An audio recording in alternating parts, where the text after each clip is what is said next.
Good morning, Bill. Good morning, Bill. How are you today?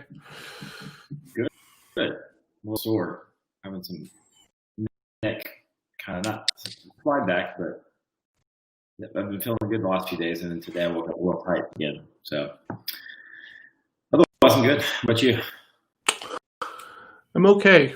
I am. I got some blocking and tackling today to get knocked out, but did a live in the sales group yesterday that went pretty well, talking about this idea that the second question is more important than the first question, if you're trying to build trust. And plan is to start doing more lives and more little kind of tactical things inside the group. And yeah, yesterday was good. Cool. That's good. Yep. I had the same busy day, lots of blocking and tackling, lots of just catching up because it was a Thursday, right? So yeah, absolutely. Good. I'm ready for Friday. Yeah, I'm ready for Friday. Really, honestly, just kind of ready for the weekend. Like doing a lot during the week makes you really look forward to the weekends. And so I'm finding myself on Saturdays and Sundays really being like enjoying the time, which is really nice. Mm-hmm. Which is interesting, right? Because one of the things when you get out of the corporate side is, feeling like you're working really hard 5 days and then kind of living for the weekend, which is a concept that's funny because you want to live for every day, right? You want to be happy with what you're doing. So, but it's not the same. I know what you're saying. It's when you work hard, it feels good to have that day off or two, whatever. Yeah, the thing that I'm finding is that whenever we push ourselves, sorry, I'm looking at my BIL bet board. Whenever we push ourselves hard during the week, it's easier to feel like I've earned the weekend, right? Earned the time off, whereas if I don't really work very hard during the week, then it's like, I just feel, okay, cool. There's a little bit more to do. Let me go do this real quick and everything else. So work really hard on the days you're working. So that way on the days when you're not, you don't, right? I mean, there's something to planning and getting everything done. So that way you feel like you're going to be accomplished on Fridays, right? So yeah. That's important. An interesting trade-off, I think, between working hard and getting stuff done. And we feel this need to work hard. And we always feel like we're we want to get stuff done, but you feel accomplished if you worked hard, whether it's mentally or physically or whatever. At least I do. And so I feel accomplishment in both. So I feel like sometimes maybe I switch working hard for accomplishment because I know I can do that. Versus the accomplishment itself, I might not be able to hit today or this week. So if I just work hard, then I still feel good. So there's some danger in that for me. The thing that I'm finding is that I need to be more organized in my blocking and tackling, because I'll have certain things on the calendar that are blocked in, for calls or for meetings, and then I'll be thinking, okay, cool, I'm going to use this time here to here for blocking and tackling and doing some other stuff. But inevitably it gets eaten up by something else. So I think I need to be a little bit more focused and disciplined around, cool, this block is just for blocking and tackling. What am I going to do with this time? Because, I was in here for a while yesterday, way longer than 4:30, and I didn't really get that much done in the grand scheme of things, right? So I'm trying to figure out better ways to maximize the output and not be in here as often or for as long. Yeah.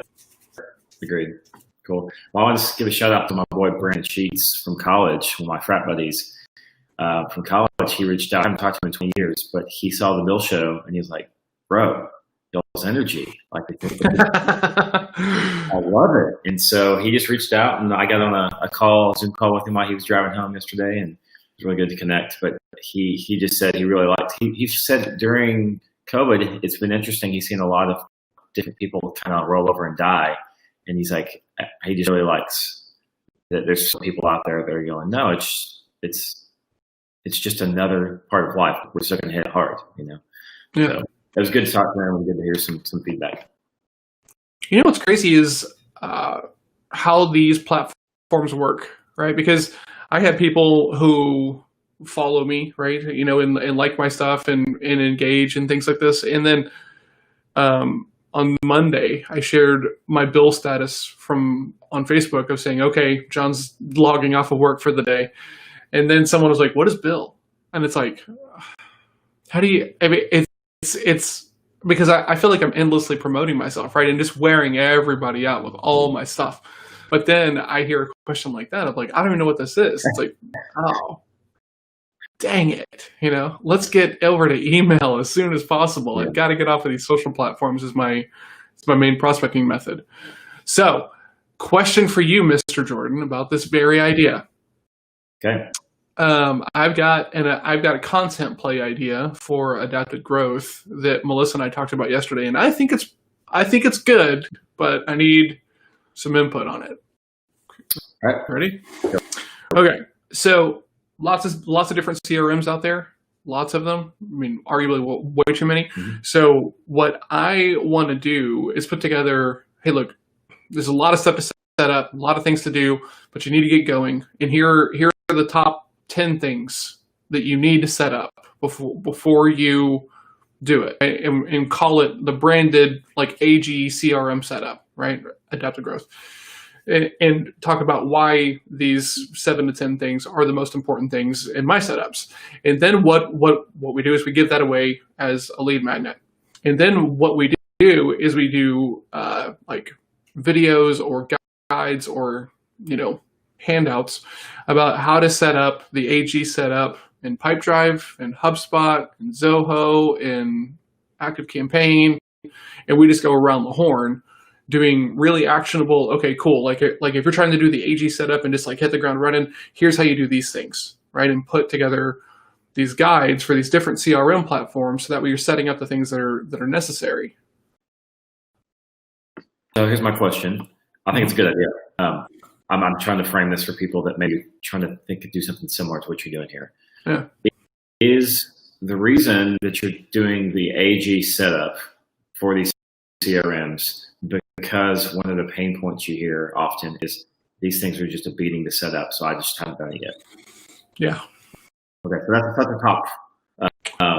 Yeah, it's very top of funnel of like why do I even need it? Like it's one step past that, right? Okay, cool. Like now I've got this tool, right, and I'm on a trial for 14 or 30 days. I want to make the most of it, and so let me show you why putting these 7 items into your CRM first will allow you to hit the ground running and get some really good usage out of this thing.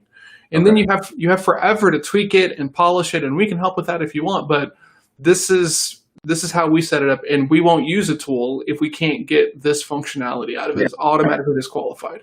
Yeah. So I think the important thing is here, and so I was talking to somebody yesterday, a real estate person about this, is we tend to put what we know people need as a title or description or reason for our content. When what we could really be doing, I'm saying, I think you are doing this. I'm just explaining because it's a common problem. What's the problem people are trying to solve? Because that's why value posts like that John writes, and there's a lot of people who do this. They talk about the pain point, which is, gosh, onboarding is such a beating for CRMs. I wish I just had like a template or something that said, hey, go to these 6 places and set these 5. I'm one of those people, because when I get into a brand new platform, if it doesn't have some sort of walkthrough for me, there's an 86% chance that Dick's walking away to the computer. I need you to tell me what's going to work. Once I get there, I'm flying, right? So I think it's a really good idea because it addresses a concern that people actually really have. It's an obstacle between them using the CRM and getting success. And then what's cool about that too is here's the next layer of questions, right? Mm-hmm. Are you invested in specific CRMs that you are only going to be promoted? Like, 'cause you could do this for 10 CRMs. It would take a lot of time. If you're really only invested in 2 or 3 as part of adaptive growth, it seems like you would just do the guides for those 2 or 3 and go deeper.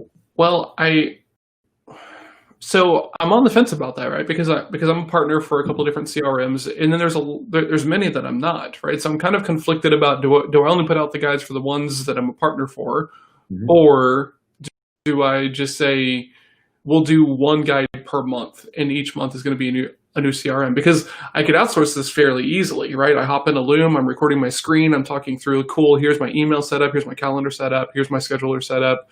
Here's how I set up my pipeline real quick. And here's my deal source tracking tag. Cool. Boom. Bob's your uncle. Done. And then just having that, because A, it's content, right? So, there's that whole thing. B, each one of those guides is a downloadable guide. So like, hey, look, if you don't want to come back to this, you can get this whole thing in your inbox, right? And then they opt into the email list. And there's so many CRMs, and it's going to be good, SEO content, right, around these tips and around the adapted growth process, right? Because like the thing about consulting is that like, this sounds cocky. I know I'm smart. I know I'm good at what I do, right? And the people around me who know me for a while know that I'm good at what I do. But until you say, cool, this is our process, and this is how we do this for everybody, every time, 100% of the time, and these are the results it brings. Nobody wants to like hire you to figure it out, which is totally fine. But the top 7 things that I'm looking for in a CRM, like when I first get in there, okay, cool. How hard is it to do this and this and this and this and this? Cool. This is something that I think could have some value, right? And then I put it in one pile, right? If it's incredibly hard or difficult to do those things or something else like that, or you don't do it, well, So I test a lot of these tools, right? And they've all got different usage sets, and it's about what you're going to use, right? And not the perfect one, because the perfect one might not be perfect for you, and that's okay. Yeah, no, I think it's a great idea. I think I'm always just thinking about effectiveness of content versus volume. And so I think, if I were to do it, I would be doing some SEO research about the top 5 CRMs that people ask questions about and start with them. Mm-hmm. And of course, start priority-wise with the ones that you personally. Oh, sure. Yeah. The ones that yeah. Pipedrive and HubSpot would be the first 2 because they're the biggest elephants in the room. And then I would start going into ActiveCampaign and Go High Level and all of these other ones that I played with and have real value, right? I mean, the pricing is still kind of the Wild West, but there's value in the tools just by tracking your baseline, right? Yeah, it really is. Yep, cool. Yeah, I like it. I think it's a good idea. I think for anybody who's building content, my content course that I'm almost done with is about selling, right? It's bottom of the funnel content. It's you're ready to buy something, and I'm going to show you how to build a campaign to get those people to buy from you using content, right? Get them to the sales conversation out of stuck. What John's talking about is more top of the funnel, maybe middle of the funnel, depending on how deep you went on the guides or whatever. But it's basically, I've got this annoyance, this obstacle that's it's someday if this is solved for me, I'll think about buying. So it's good. I love it. It's a good idea. I think I'm going to try to get Melissa into your accountability group.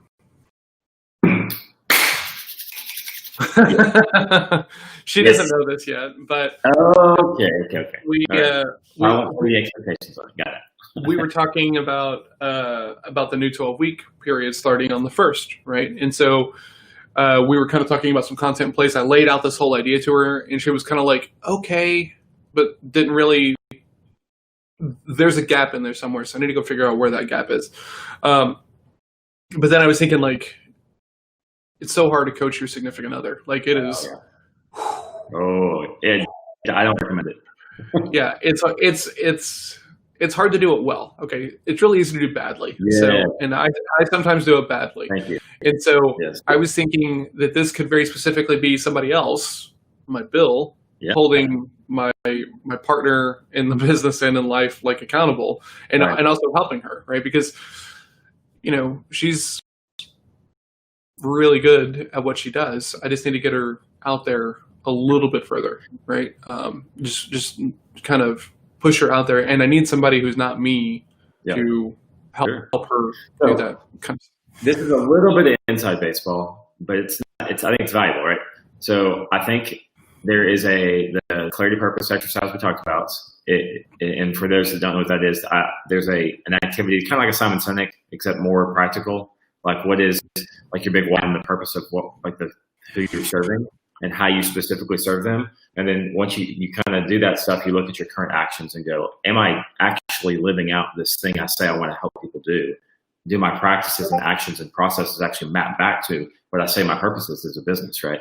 And that's an activity I do with a lot of businesses when I start out, because a lot of the issues that you see, particularly around messaging and content and their website, things like that, largely have to do with the gap in that, which is so foundational. And it's for so many reasons, but like it's one of the things with John. John has all this stuff he loves to do, and he's got these really great business cogs, but like it's how do they all flow back up to this one main purpose? I want to help people fix this main big issue in the world that they have with their sales, and how do my pieces fit? And then, so I just see lots of activities and organizations where like a Melissa's position goes, okay, sounds like a good idea, but she intuitively knows I can't map this back to like a bigger picture, but she can't put that into words, right? Mm-hmm. And so it's a fantastic opportunity to go at the 12-week, at our 12-week marks coming up, to go, hey, let's reset. Let's just everybody get on the same page. So here's the mission, right? And the vision of what that looks like. And then here's how all our pieces fit together. And then now we'll do a 12-week planning so that we know what we map is going to map back to ultimately what we want.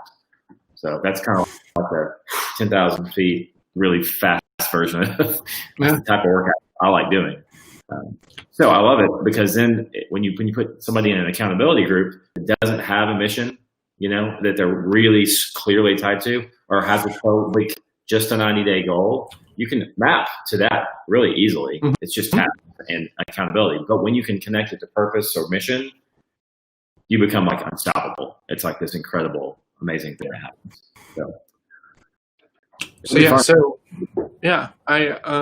I'll talk about it today. Let's talk about the next thing, right? Because we've been talking about this for a couple of days now, and I'm curious to your thoughts. Yep. So these sales role play groups, right? Mm-hmm. I've been playing with the concept because I need people to put in the time, right? And so I want to do groups of 9, 12, or 15. So that way they're fixed groups. And that way, whenever we're doing these role plays, I can put them in groups of 3, right? 1 salesperson, 1 prospect, and 1 person who's just there to coach. And they're going to coach in a very specific way after the role play is done, of just asking questions. Okay, how do you think that went? Well, could you have done better? Okay, why? As opposed to, let me tell you what I would do, which is how like most like role play coaching, situations go. So here's what I know for certain. People don't want to role play in front of large groups. You get it. Right. Totally get it. Right? Eventually you get past that, but it's a how much what's the word I'm looking for? Exposure do you have? Right. Yeah. So I do these as cohorts, right? So like I'll start a group and let it go, right? And the thing is, I ask for 4 months, right? Because it takes a while for this stuff to really get to the point to where you're, okay, cool, let's go, right? And so the thing that I need to do, because here's what happens, right? It's like a networking group, right? People are like, oh yeah, I can't wait to be here. And then they start scheduling stuff on top of the networking group. Well, I've got a prospecting call. Here's the deal. I get it, but the calls will reschedule, right? You prioritize the things that are important, right? Mm-hmm. So I want to make these groups that I build, unmissable.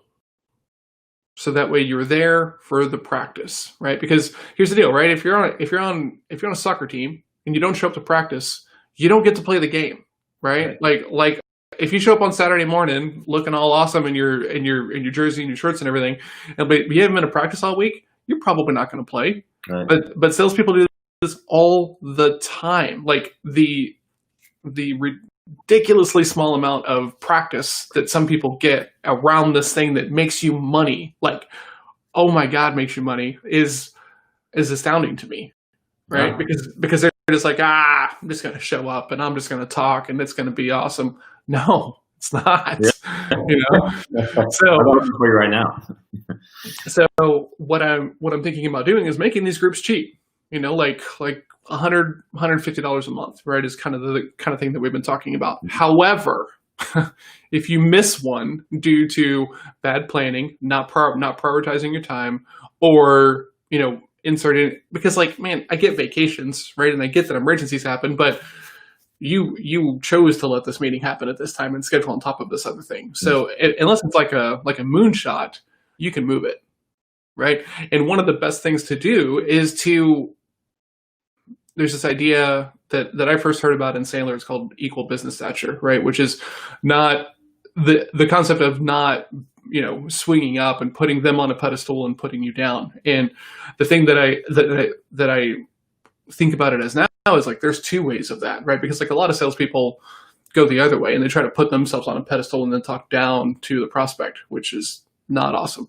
But when you're not too tied to it, right? When you're not too needy, when you don't need that business, right? You look more confident, you look more successful, right? So if the meeting is supposed to be on Wednesday, right? And the prospect says, hey, can we chat Wednesday morning? I'm sorry, I can't have another meeting at that time. How does Thursday sound?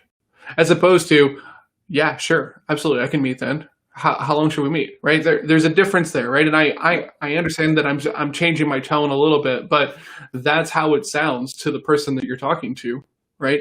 So have a little bit more control, right? You don't need that. They need you as much as you need them. So what I want to do is make sure these groups are that this time is non-negotiable. Like, hey, I'm going to this group, and the only way I know to do that is to put a financial implication, like a swear jar, of like, if I'm not here, it's because I didn't plan accordingly, and I was too beholden to the prospect as opposed to running my program and running my process. So I'm going to pay a fine. Right. Well, I like it. I like the concept because, it's the whole point of what we do when we talk about here, right? We make bets on ourselves. Yeah. My accountability group is a pay what you want group, but you have to pay because you have to put skin in the game, right? And the more serious you are about your results, the more willing you are to put your money where your mouth is. That's just the fact of life, And even though some people don't get motivated by money, they get motivated by, mission or, whatever it might be. It doesn't matter. At the end of the day, if you are willing to put money someplace, you're going to show up. So, my pushback was that what about people, I can't remember specifically the wording I used, but I was like, okay, that's great. That's a good idea. But like, what?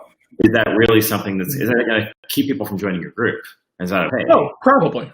Right. Yeah. But the thing that's happening right now is on these last round of calls, trying to build this most recent cohort, because I think this is going to sound terrible, but I don't think anybody is really interested in long-term improvement.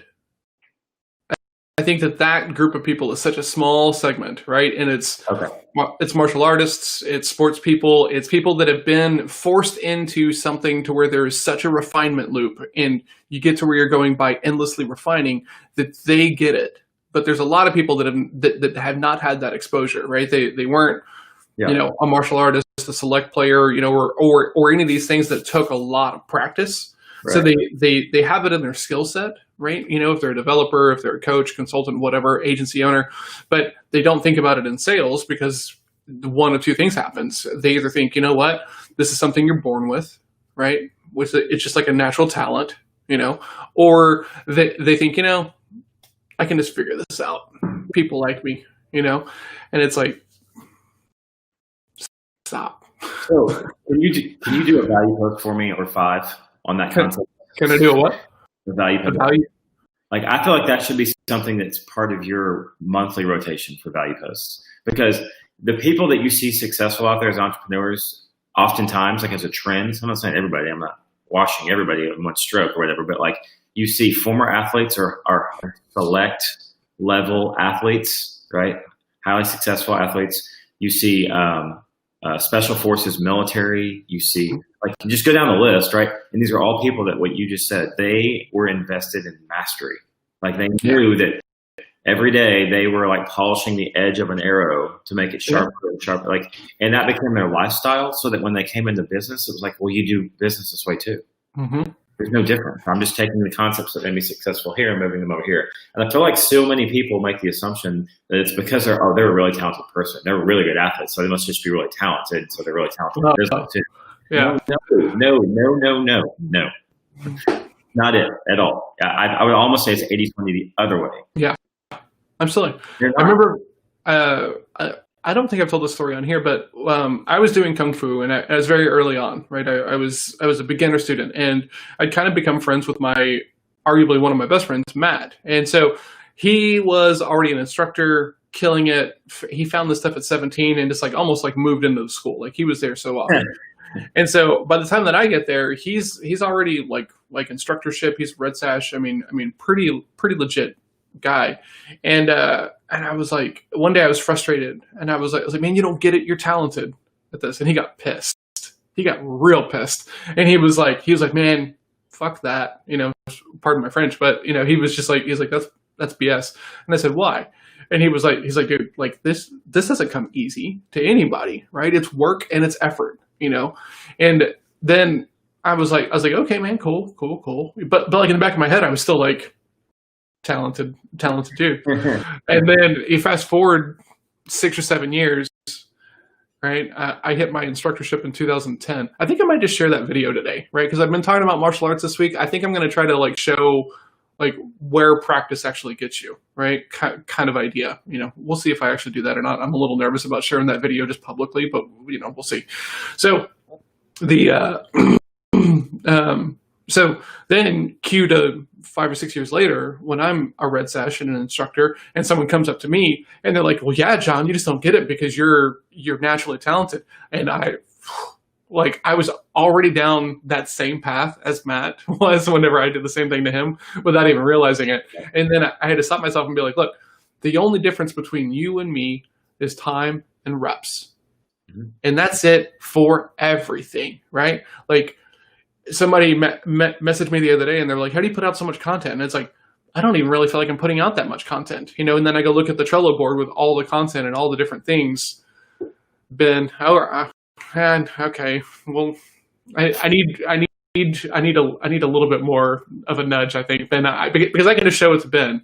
So I don't know. We'll see. Do it. So build your value post around it. Do it. Okay. So done. Go. This it's always just time, right? Like when I went to jiu-jitsu as a white belt, starting all the way over with no skill set. I mean, because like you learn a little bit of ground fighting and kung fu, but I tried that against like 115-pound woman in the class, and none of my stuff worked. Okay, cool. So nothing works. Let me start all the way fresh. And I can do that in a martial arts component because I get that it's just time. Like natural ability becomes such a sliver of an improvement because I'm going to put in the work, right? Like you're not going to do more reps than me, right? You're not going to think about this the same way that I am. And what's been really interesting is in jiu-jitsu, in any martial art, there's always a gap in teaching, right? That you can't, if there's 10 things that make the whole, you might talk about 5 or 7, depending upon how long you've been doing it and how many times you've had to explain it. But I've got all this history of watching, the ankles and knees and hips of an instructor to like see the little things that don't always get communicated. So my processing time is faster than for other people's. Like I'm not always the best at taking what I see in my head and building it out mechanically. There are people who are better at that than I am, but I know to look for things that other people don't. So, but I can go do anything, right? Like I started doing handstands 12 days ago, right?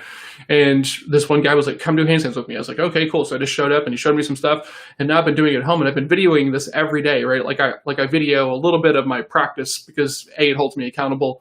100 days of practice is a thing on Instagram. And eventually at the end of this thing, I'm going to compile one big video of like all of these sessions of me doing this thing, because you're going to see me at the very beginning of it, barely even be able to kick up on the wall. And by the end of the 100 days, I should be able to do a fairly decent handstand without a wall at all. So that's the goal. So if you want to get good at anything, stop thinking about it as I can't, and start thinking about it as how do I start? How do I just take some action today, and don't look at what other people are doing? And I know that's hard, especially in a martial arts thing, right? Because like you're working out with other people. You're not supposed to be watching them like do their techniques, especially in a kung fu setting, but you're looking out of the corner of your eye of like, oh, that looks awesome. I can't wait to learn that and stuff like this. But don't compare yourself to other people. Just go and figure it out and put in lots and lots and lots of time at the table. Sorry. Yeah, Ramped up. There was. Can you summarize that though? I don't think everybody would read all that. Just start. Just start and be. There's this thing in Kung Fu that we learned, right? Do it 100 times and be okay doing it correctly once, and then do it 100 more and be okay doing it right twice, and then 100. I mean, that's the level of things that reps. If you really want mastery, if you want to be at the top, and here's the deal: everybody's got a business now. I mean, it's never been easier to like spin up a business, middleman, an agency, do anything like this, but like you're gonna get passed, right? There's some hungry people out there, and there's lots of people around trying to do something that is remarkably similar to what you do. There's nothing new, so don't be okay with just being good. Like put in the works, that way you can be like the cream of the crop and feel confident saying that. Right. Yeah, I've always said time and attitude are the only things that you really have. It's it. I can figure this out. Mm-hmm. That's the attitude. I can figure anything out. Over time, I'll figure it out, and then put in the time, put in the reps. Yeah. So, I was thinking. So what's interesting, there was most people think about this about baseball, because I was a baseball player and I played middle infield, and I was a shortstop, and I was select, and I was good when I was young, and talent wise, I was not as good as a lot of other people. I had specific things. I was really good at stealing bases. I was really good at fielding. I was really good at getting on base. I was not the strongest guy when I was actually very skinny and not very powerful when I was. We've talked about that. Yeah, which is partially, there's probably some psychology to that too. So I was like, I was going to outwork everyone because everyone was bigger than me till I was 14, easily. And then until I was 18, I was still in the small side, right? But what I figured out is that if I would take more reps, more ground balls at shortstop than everyone else in the league, I would get picked for the select teams and I would get to go on the travel teams. And I was not the best shortstop in the league.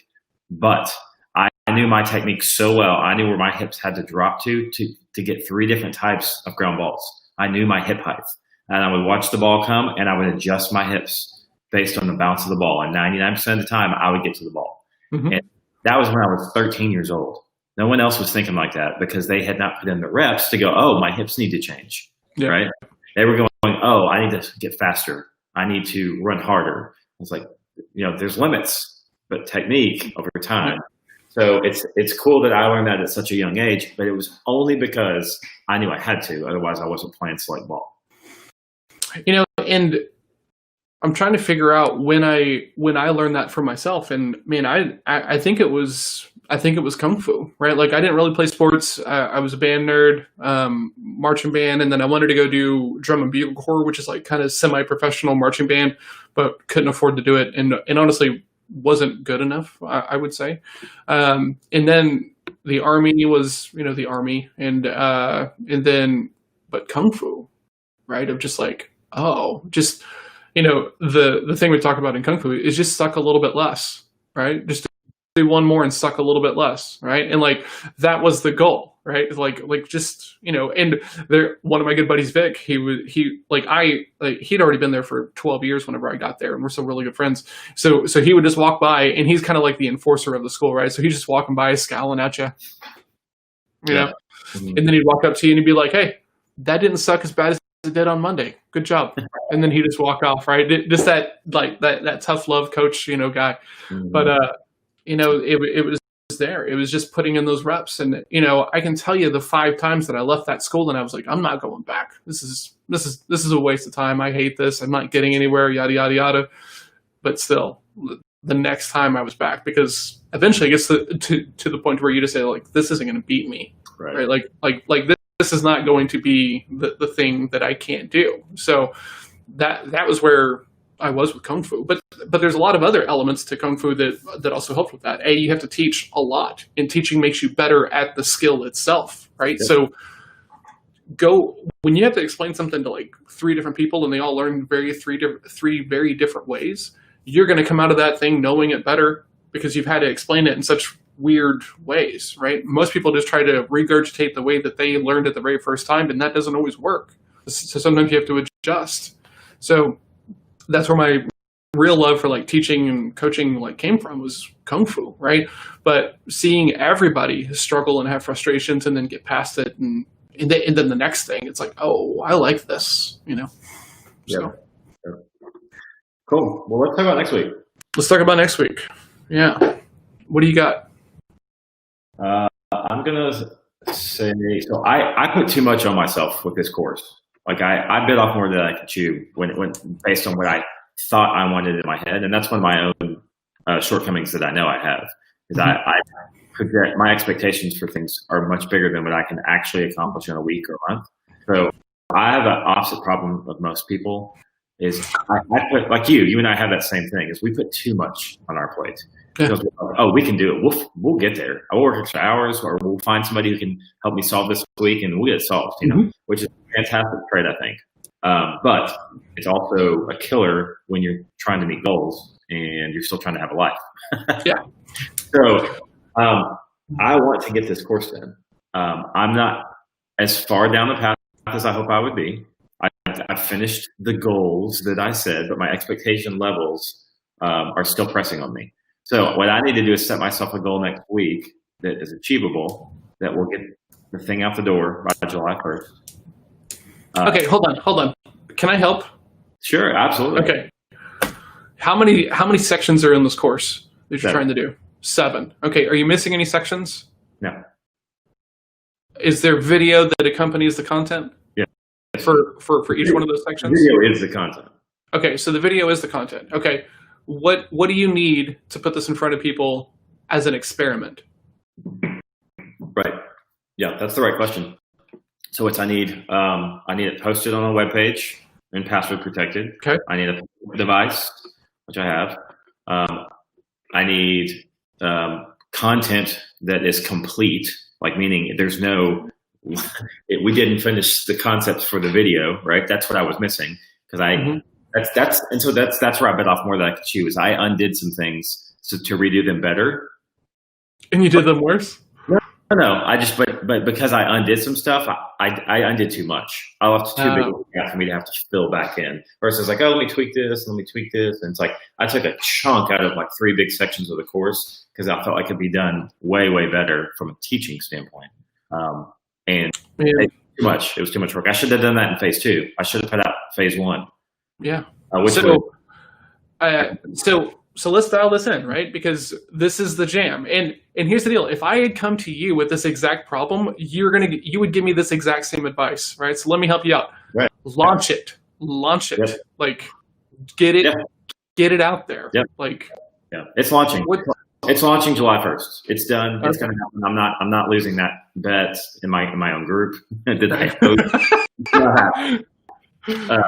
But that does give me some good opportunity to teach about things that I struggled with in the month. So I'm looking at it as a win. It's going to give me the opportunity to teach some things. You know, and the thing is I've been thinking a lot about blind spots, right? And man, it's the best name ever because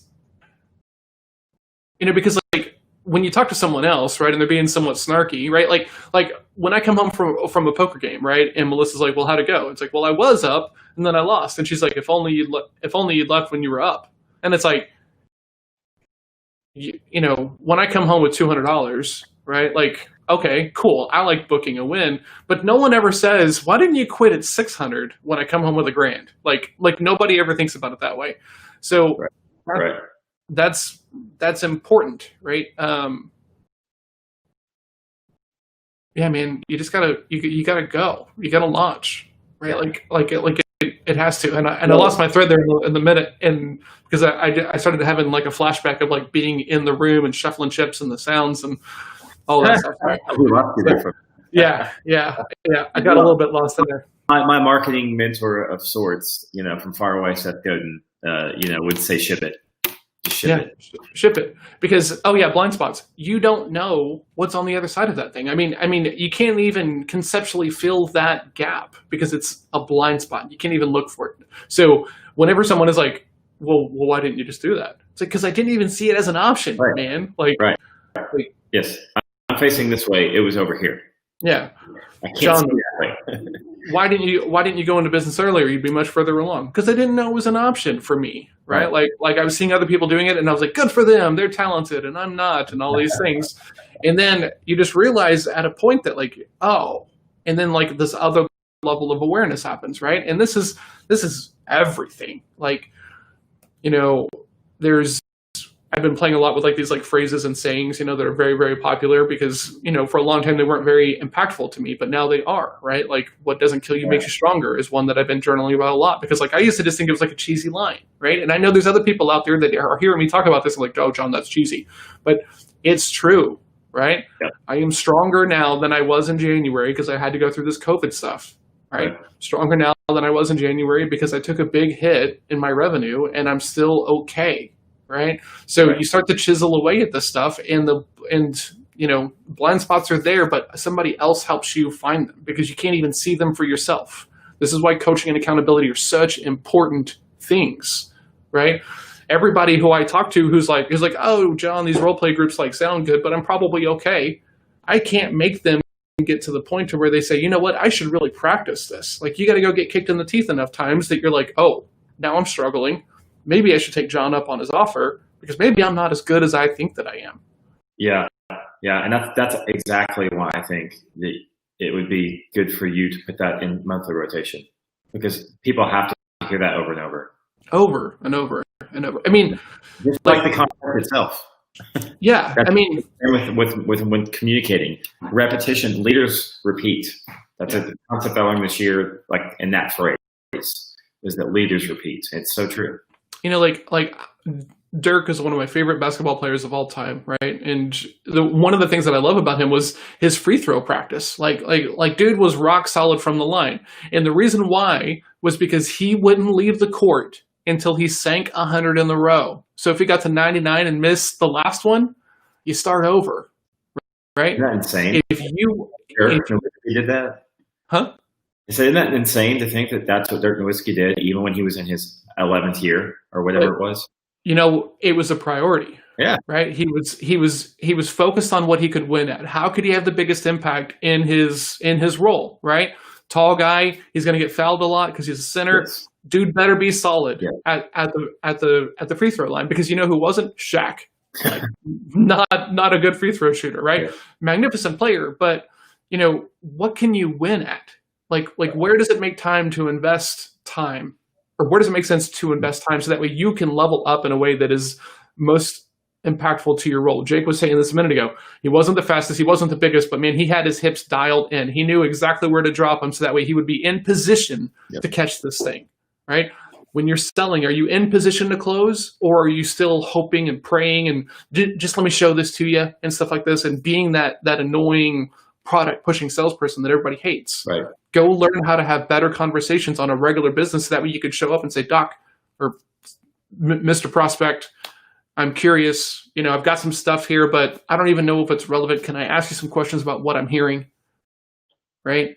You already sound more confident, more accomplished because you're not showing up like, hey, I just want to show you this thing. I just need a few minutes of your time. You know, when do you think that I could do that? By the way, if you don't like this, you can just tell me no. Right. Who is the guy? Who is the person you want to spend time with? Not the needy one. Right. It's never the needy person. Stop being needy in your business and in your sales roles and with your team. Whew, man. So my friend Mark Steele is launching a book in August called Invincible Success, and he was like one of the $1 billion guys at Microsoft in sales. You know, he did big sales, but and one of the things it's all about it's about your mindset and sales and setting yourself up for success. And one of the lines in his book, because I'm reading the preview copy right now, is that so he's in his first year he got moved from evangelist, where he was out like speaking about products, to inside or to sales, and was freaking out because he'd never done it.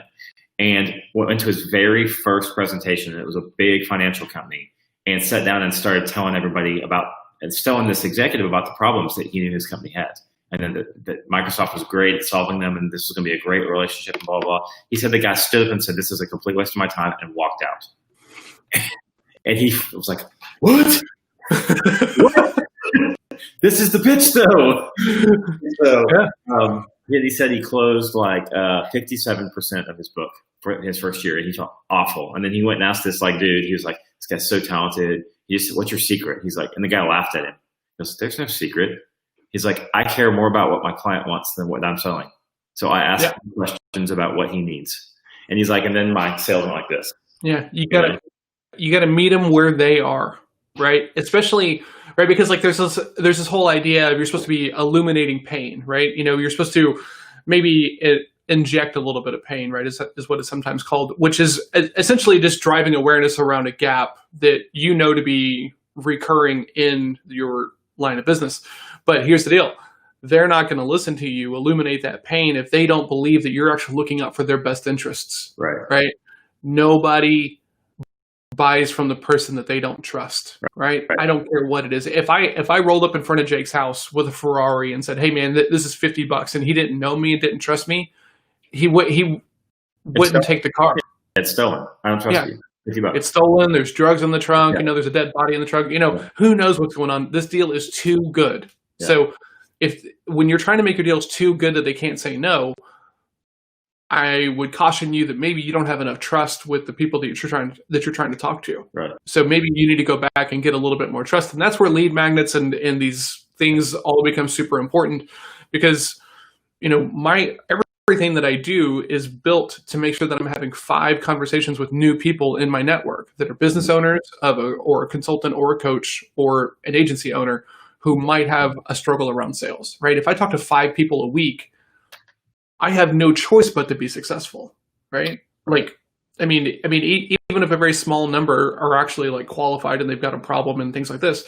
So I don't worry about the end result. I'm just trying to get 5 conversations a week, right? And that's everything that I'm doing. 5 conversations a week, 5 conversations a week. Like that's the goal. That's the mantra. Everything else that I do, the value posts, these offers and everything else like this is a means to an end to get to that 5, because I know that with 5 per week, 22 per month, I'm going to hit my goals, right? Right. And that's where we're like, so next week, right? Like we even talked about this week. It was like, you've got all these things that you normally do that we kind of already dropped off of our BIL conversation. We're more focused on the new ones almost, or the ones that are coming up next, right? So it's almost like we should have a board that says Jake has 10 asks, so he can get 40 asks into his group. That's the BIL bet every week. What's the other BIL bet? Because the one that matters is the baseline that we know. It's the work. And then I wanted to say one other thing too on words, the words that you choose, right?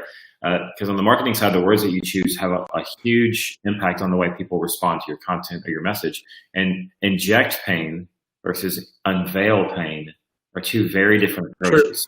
And I know what you meant, but for people that we're talking about, when you inject pain, you sound like that annoying self. That's fair. Yeah. When you unveil it, you and I talk about this all the time, John, that self-discovery is the most powerful thing there is. When you ask questions that make them discover for themselves, they feel like they have discovered, oh, this is a bigger deal than I thought it was. Yeah. You just happen to be that guy to go, slide this in front of you here. Let's talk about this, It's a huge difference. And that's where, like a lead generator is unveiling opportunity for them. Yeah. Right. And then they go, oh, this obstacle is way bigger than I thought. I need some help with this. There's no way they would have gotten to that point if you hadn't given them that thing so that they could go through it to go, I need help. It's the people that go, hey, you need help and I can help you. Even if you do need help, it's still like this. Wait, hold up. Who are you again? $50 Ferrari, what? Yeah, that's the thing, right? Yeah, because I think I've said this on here. One of my favorite dogmatic sales things to talk about is when the salesperson makes a claim, you got to prove it. And that's about anything. Oh, I can save you some money. Oh, I can make this better. Oh, we're the best in town. All right, tough guy, prove it, right? And then the spotlight and the pressure's on you. But when you can spin that around and the other person says, oh yeah, I need that. Okay, could you tell me why? Because not everybody sees value in this. You're then having the conversation at a level that a lot of salespeople never even get to, because you're asking questions and letting them lead the way, which is what the prospect wants. No prospect ever is excited about going to like a sales meeting and they're like, cool, I can't wait to get ramrodded. Yeah. This is going to be awesome. Yeah. You know, Yeah. they're hoping that it's going to be a nice conversation where they can get some value or they can get some help making the decision that's best for them. So be that person, right? Yeah. Don't try to shove a round peg into a square hole, right? Doesn't work. Doesn't work at all. So here's my commitment for next week. I've got my 10 asks is my bill bet, and then my additional big piece. And this is how I think I'm gonna kind of set my expectations moving forward for me, from my side. Is the 10 asks are a given. I think there's gonna be a given one. Mm-hmm. I have to do the work, and then there's gonna be a more aspirational one. Like I'm working towards a problem. I like that. So it's the 10 asks, and it's launch the course by July 1st. That's the 2 bills for next week. $500. Wow. I'm sorry. Hold on. Let's back up a little bit because I wrote a note about something you said. Okay. Okay, so launch the course. And get 10 asks a day.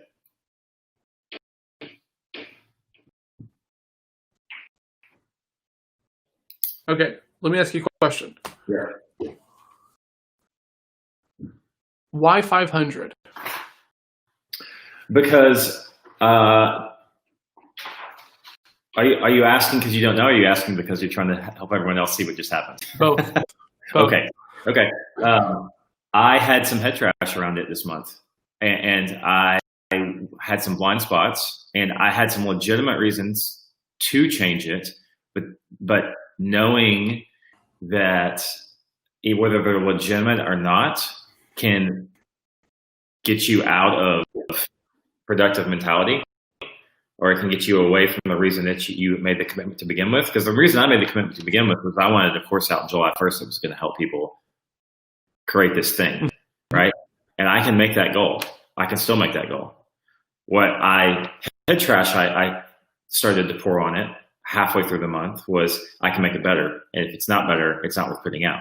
Or if I don't make these changes now, I'll forget and I'll leave it, and it'll be 6 months from now, and I will have regretted it. It's been sitting there for 6 months, and it's stage 1, failure or whatever it is. Hold on. So $500 shows that I'm done with the head trap.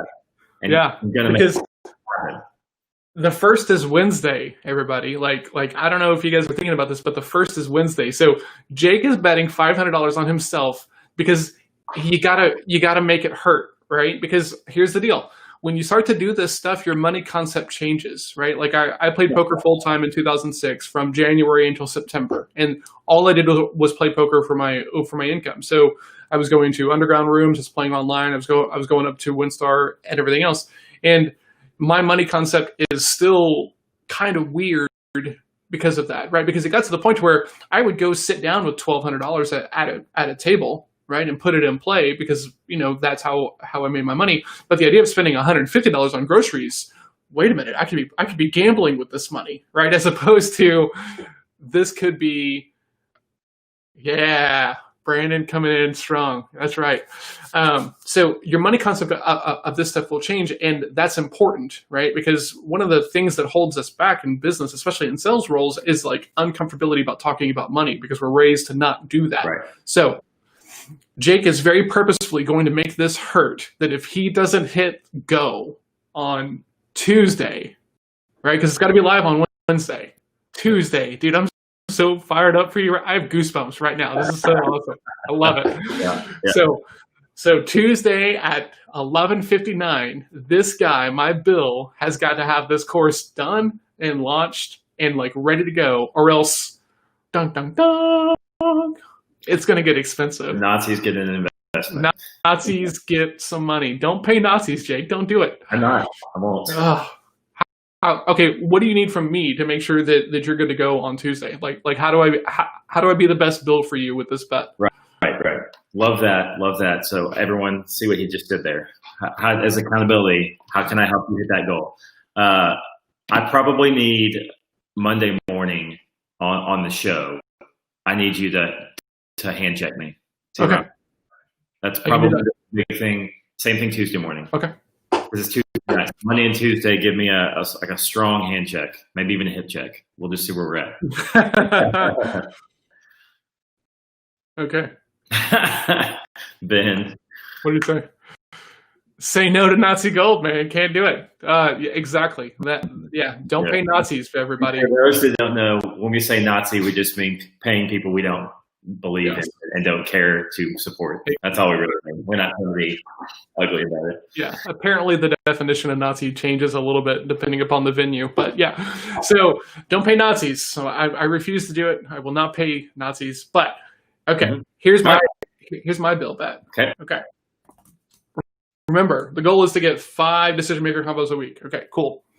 So I want to get 150 people into my sales group next week, right? Wait. I know. Hold on. 100. Wait, no, I'm just being clarity here. You want 150 people to join next week? Yeah. Hold on. Well, okay. The way that I was thinking about it, I'm trying to open my Facebook real quick, is that I've got this group. I'm slowly putting people into it, and what happened was I went to go looking for a closer, and I posted in some groups, and everyone was flagging my post and saying, well, you can buy one of our closers. I'm not buying one. They're not your closers anyway. Like, come on, like, whatever. So I was like, you know what? I'm going to open my group up, because it was just going to be for like owners and people that I was working with too. This is going to be the place. If you're in sales, if you're in small business or anything else like this, come join this group. Okay. Not the paid group. Sorry. Okay. I was like, I need to know what your secret sauce is. If I found another group next week, I'd do it. Okay. Well, Jake, if I had a secret sauce to where I could get 150 people into my paid group, I would probably be on a boat or someplace. I would be low, I would say. Okay, so now let's step back from this. You are targeting a lagging indicator. What I am. Leading indicator? I am. Okay, so hold on one second. Let's see. What needs to happen that will get you to 150? Because for those that don't know, lagging versus leading is where you want it to be when you're done. Yeah. You can't measure that. That's just what happens when you do the leading indicators, which is the tests. What is that? Exactly. So I'm digging in just a little bit, right? Because my goal is to get 150 people into this group. Okay, so here's what I'm going to do. I'm going to be sending out, let's see, 150 over 7 days is what, 80 or is that right? No. Hold on. That's I'm doing some quick math real quick. Yeah, it's more like I can't do math on the fly. It's more 10 would be 100 would be 15 a day. So 8 would be 7. Okay. So essentially with 5 days next week, right? I need to be getting 30 people a day into this group. There you go. Right? So 30 people a day. Right. So what are the activities that make that happen? 30 people per day is the goal, because if I hit that goal, I will hit 150. So I'm going whole hog. I'm going to go, how do I want to do this? Let's offline that. Yeah, I'm going to do something crazy on probably Thursday or something like that to be like, hey, look, you know what I might do? I might hop on the trainer and set up the camera and just do like office hours while I'm riding the bicycle, and just say, look, I'm not going to stop bicycling until I answer your questions, right? Just do like, hey, look, I'm here for the next 3 hours. I'm pedaling, but I want to help, right? Come on, let's do something crazy. Hop in the group. But before that, I'm going to be going a little crazy, sending messages to people. Oh, hey, we've been connected for a little bit. I'm putting the script together, yada, yada, yada. So I'm going to create a fairly boilerplate message that's got this in there, talking about it and stuff like this. And I'm going to go through and drop it into conversations that have been going on. So, all right. So do me a favor, send me that message. Yeah. And what I will do to like be biking beside you, if you will, I will take the boilerplate message and use it for my accountability group, and we will show some screenshots and stuff next week and see if we can just maybe see what we can learn. That way we can look at conversations. Like I can look at yours, you can look at mine. You can point out some stuff to me. Maybe that'd be useful to people. Yeah, I think there's something to be said for doing big things, right? So this idea of of cycling while doing other stuff, right? To show that mastery is helpful, right? Right? Like I wouldn't be able to pedal on my bicycle on my trainer in the garage, sweating and working myself out and role playing these calls if I hadn't put in the work, right? Or maybe I invite one of my buddies over and we just do chisao while I'm like role playing, right? And chisao is like this like kung fu technique, and so it's like I have to role play calls while doing chisao and try not to get hit. Or like I think that people like spectacle. So let's see if I can give you a spectacle that is not just this Not weird that. beard I've got. Set it up.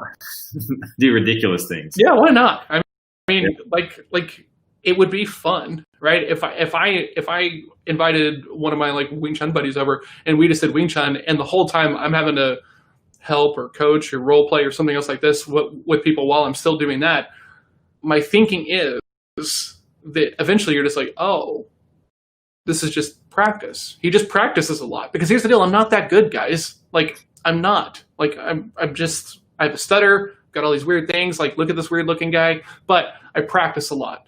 So if you want to get good, you got to practice. I don't care what it is. Yep. Yep. And you got to practice the right things. Like that's the difference between the Gary V and the not Gary V. Gary V would say, he says to practice, right? He says to hustle, but the difference is you got to practice the right things. Perfect practice makes perfect. Exactly. That's the thing. So if you're just practicing on your calls, guys, like this is so important. There is a method to the madness, right? And the more you have your method dialed in for you and how you approach it and everything else like this, but you're consistently taking out the big 7, knock out the big 7 deals and you're going to be in position to close. But if you're not knocking those things down on a regular basis, you're creating gaps for no good reason other than you don't know to talk about it, which is, a reps issue, or you don't feel comfortable asking those kinds of questions, which is still a reps issue, right? Like reps make you better, right? Time under tension, time at the table, whatever it is. So I'm looking for creative ways to show like this is not just because I'm good or talented or anything. It's just work. It's just effort. It's just consistent practice. So all right, let's button it up with this. You are good. So this is John. Thank you. Yes, taking a compliment and absorbing it, and then also understanding the reason he's good is because he's put so much practice in. But he is good, so don't listen to him when he says he's not good. Thank you. Yes. But yeah. So your goal is to 150. Yeah, my goal is to make 30 asks per day. Is the thing that is going to be going on. I'm going to ask 150 people. Actually, it's not quite that big because I've got 36 members in the group already. So the goal is by next Friday to have 150 people in this group. So that means that means I only need 110. Whew, baby, already equity. So daily value posts, all my normal stuff. But the goal is to get 150 people into this group because once they're in the group, it's easier, right? I can do my lives, I can do everything else like this, and then that becomes the platform for where I'm getting my 5 decision maker phone calls, right?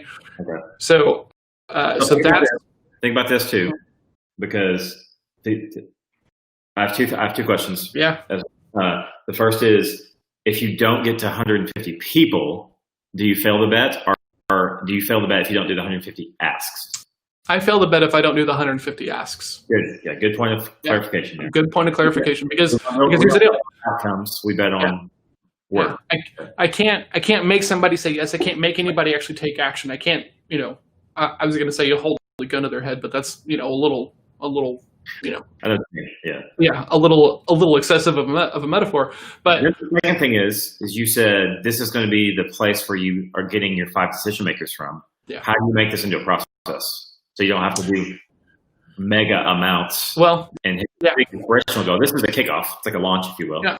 So this goal is big on purpose. What I would normally say is, cool, I'm going to try to get 40 people into the group, so I'm going to do 80 asks. So that way, even if half the people don't take action, I'm probably still going to hit the 40.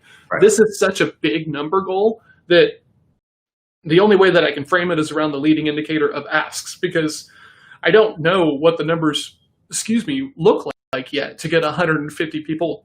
So you'll ask 150 and see what happens. Exactly. So I'm going to do 150 asks, 30 a day, and then we'll figure out, right? Next Friday, we'll know, did I hit the 150 or not? And if not, then that means I need to adjust up if I need to stay on that cadence, or it means maybe my goal setting was bad, or there's a copy issue or something else along those lines. So cool. Own the things you can control and plan for other things to go badly, right? So for sure, this is just to show people that you can do more than you think you can. So next week, daily value posts, 30 asks a day. And then if I don't ask Jake Jordan on Monday and Tuesday about his course and check in with him to make sure that he is set up for success, I don't win my bet either. Yes. Love it. That's a good bill right there. Okay. What's your money? What's your bet? $3. No, I'm just kidding. I'm going the opposite way, everybody. 30 asks a lot, right? Yeah. So it's going to be fairly boilerplate, because that way I need to be able to just paste and paste and paste and paste and paste and paste and paste. But it's okay. Huh? I think for the ask that you're doing, it's okay to do that. Yeah. Because it's not so personal. It's just like, hey, look, this is a group I'm putting together for salespeople, owners, to talk about how to handle sales in a more data-driven way with clarity and purpose, so that way you can scale. If you want to be part of it, I would love to have you there. Yep. Right. And doing something like that. What I might actually do is I might record a video of me saying that, so that way I can just drop that video into these things. Pop, pop, pop, pop, pop. Off air, I was going to recommend that. So I like that. Yeah. Boop, boop. But yeah. Okay. That's the thing. So what's the money? I'm gonna match you, Bill. I'll do $500. Oh yeah. Let's do this thing. It's a big week. It is a big week. The end of the first half of the year, so we're going big. We're going big. And I am wildly uncomfortable. Right. So the only other things I'm doing next week are my daily value posts, checking in with us. We'll have our kind of 12-week session before that, and Melissa and I have one as well next week. But yeah, 30 asks, is going to be a lot. So, something else we're going to do is, holy smokes. Holy smokes. Brandon, baby. Brandon, I might need a loan next Friday. Just so you know. Okay, well, I'll still have mine, so I can give you my 500. I will not pay Nazis. I will not Nazi gold. So we've got this 12-week coming up. So we're going to plan for the next 90 days together. We're going to record it. We're not going to do it live. We may produce it a little bit, so it's not John and I can talk. So we'll put it down. So, but we're going to put it up. So if you want to see how we do a quarterly plan, that way that these actually go somewhere. We're not just like being, what's the word? Like punishing ourselves. We're not just showing up. You're like, I'm horrible. So anyway, we're going to do that. And then we'll put that up next week sometime. Yeah. Maybe next Friday, this Friday call. And,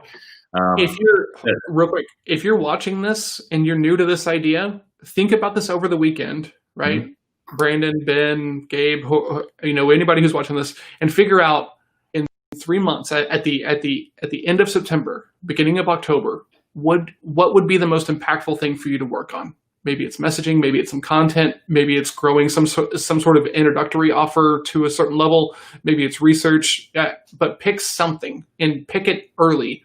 Because once you can pick it early, you can start working towards that goal. Don't wait. Right. Don't wait.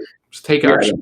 Think of the outcome you want, because my outcome for the end of my year was to have like I have to go back and look at the number itself. Maybe 10K a year or 10K a month coming in. Yeah, 10K per month. Yeah, 10K a month on this course, and so I mapped backwards. And then that way on this quarterly plan, I'm halfway through the year, so I should be making 5K a month if we're just going straight up math. We all know it doesn't work that way. It's typically a hockey puck, right? Or a hockey stick, I'm sorry. But it gives you something to match against. So at the end of September, what outcome would you like? Would you like to be a runner, which means you run 5 days a week? Okay, how would you map that? Well, you got to start with day one, once a week, then twice a week, 3 days a week. So, put on the shoes. Right. So, okay, cool. Well, I got to roll here. Got a 9 o'clock. We've got good plans. We're going to be chatting offline about some things. So we'll have some cool stuff for you next week. We got big bets, $500 each, big plans. So hopefully this inspires some of y'all to get moving and make some big bets on yourself too. So, all right, Bill. All right, Bill. Let's have a great weekend. I mean, it has to be. Got to be fired up come Monday. Awesome. All right. All right, man. See y'all.